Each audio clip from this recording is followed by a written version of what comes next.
Who wants to talk oil and gas? Well, I think it's going to be making news here recently due to a couple posts I've seen on CBC. We're going to get into it, but let me first start this preamble by saying I don't know what I'm talking about.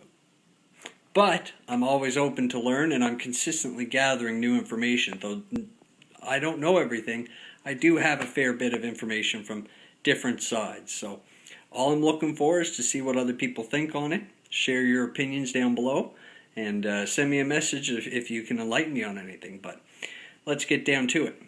So why am I fired up on this? Well, let's take a look at this CBC article. Okay, flip the camera, Matthew. There we go. It says, a new report by Royal Dutch Shell is urging Canada's largest oil and gas lobby group to start supporting carbon tax policies in Canada. The latest carbon tax proponent, one of the world's biggest oil companies, Shell. So, here's what you see in the comments from public opinion, it seems. You have a lot of people who had been formally protesting against all of these big oil companies starting to say, look, see, even one of your own is doing it. And they're using these evil entities as their credible sources for their case. And then on the other side, you have the big oil supporters who are basically putting their heads in the sand saying, this is nothing of consequence. Corporations are just trying to be these new postmodern social justice warrior entities, and they're just trying to advertise and push to, the left side of the political spectrum. And I mean, yes, that's going on for sure. And I can see, why they're frustrated. And there's consistently attacks on Canada and its oil fields and its oil workers and Alberta and the West and all it's done for the rest of us. And I mean, we get equalization payments out of it. Thank you, Alberta. I mean, we get 2.4 for Atlantic Canada, and Quebec gets, 13 or something like that. But, it is what it is. But to introduce what my bias is, I pretty much am on the side of the oil industry.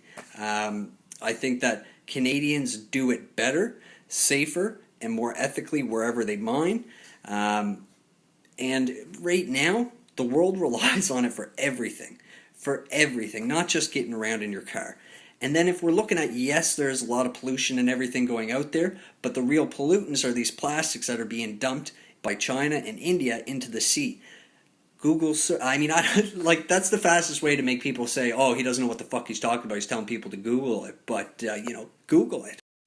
And so when I read this, my initial feelings reaction was, fucking Shell. Just trying to sell out on everybody else so that they can get ahead and make themselves look a little bit better and, get whatever they can out of the oil industry before it all goes ass up.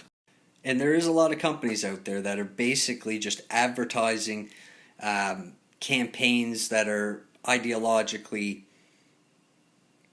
just saturated, right? So it can rub a lot of people the wrong way when they're hearing it from their movies, from their television, from their music, from everybody, saying how, your side or your thinking is wrong.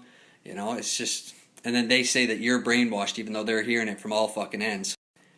But I wanted to dig a little bit deeper, so I read the article, I read the comments, and it was pointed out that Shell has had this campaign out and these forewarnings and such for some time now. In fact, since about the year I was born.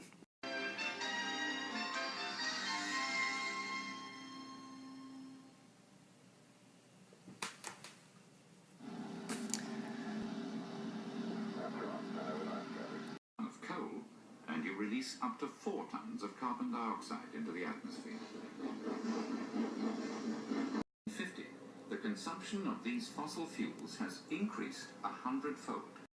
So now all the people who are saying kudos Shell are feeling like they're redeemed by this, and that Shell maybe is just a really, really noble company. But we really can't lose sight of the fact that it's a corporation. Okay? It's a corporation. These things are not run like charities. They can't be, or they would be overthrown by the shareholders, who are not interested in that shit.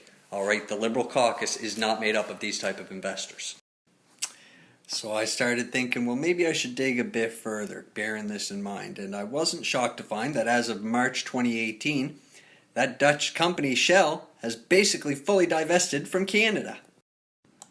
Shell acquired the shares last year when it sold most of its Alberta oil sands assets to Canadian Natural for 11.1 billion in cash and stock. The company said at the time that it would allow the company to focus on assets such as deepwater oil and gas that offer higher returns on capital.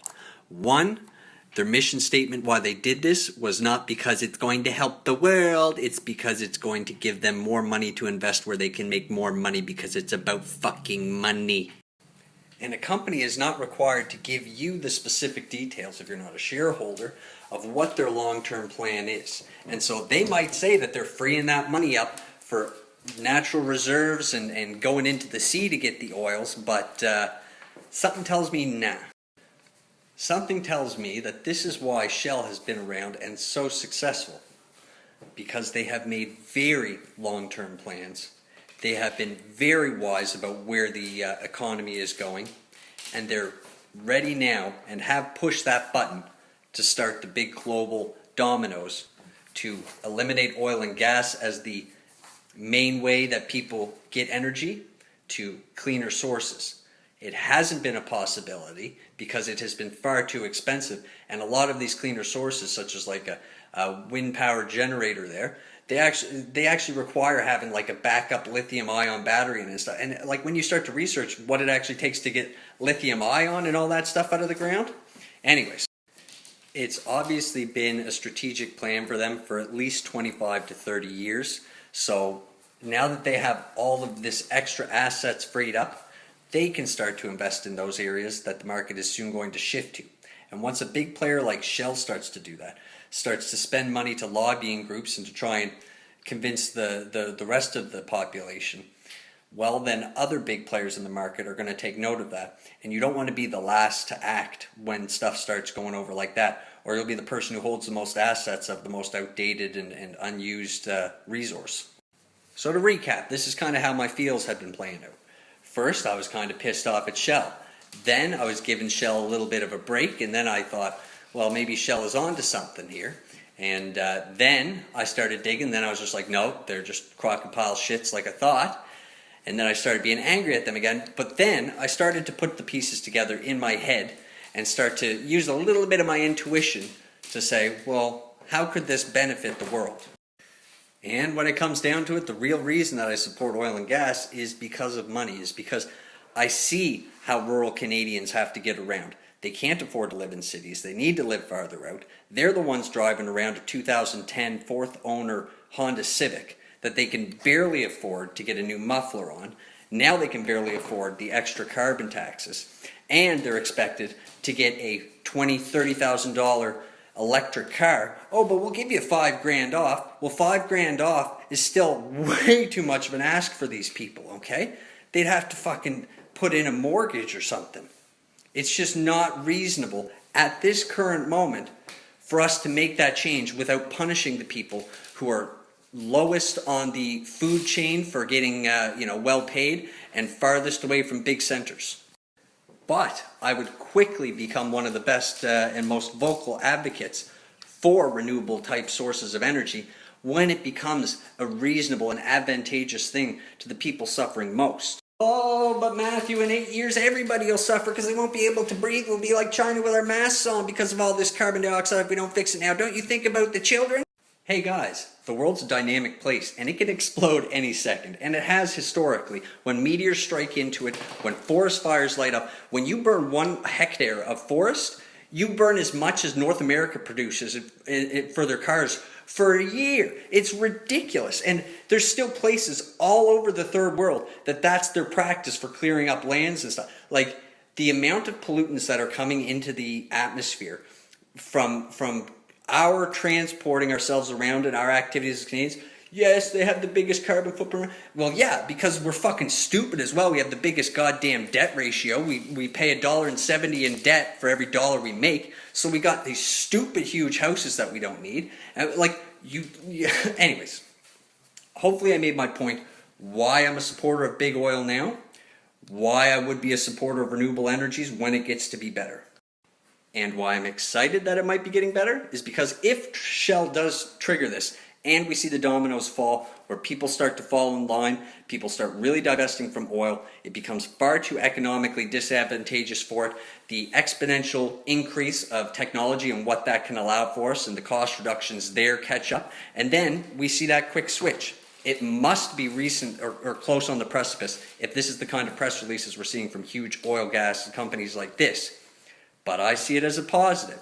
But you really have to understand that right now, either side is going to be yelling, we're 100% right, we're 100% right. And none of them are seeing the complexities and the possibilities, it seems. At least from what I'm gauging in the comments. And that's why I felt like I had to share my opinion and my voice right now today. Thank you so much for listening. Have yourselves a great day. My name is Matt Southey. And I just watched it over and I'd like to reiterate that I don't think Shell is an angel here. I really don't. I think that they're fucking smart. And they're going to be able to move that money from an industry that's about to go under into something that's going to be very successful. Unfortunately, that's going to affect Canadians, and it's just, I mean, we are so fucked. You don't even realize it.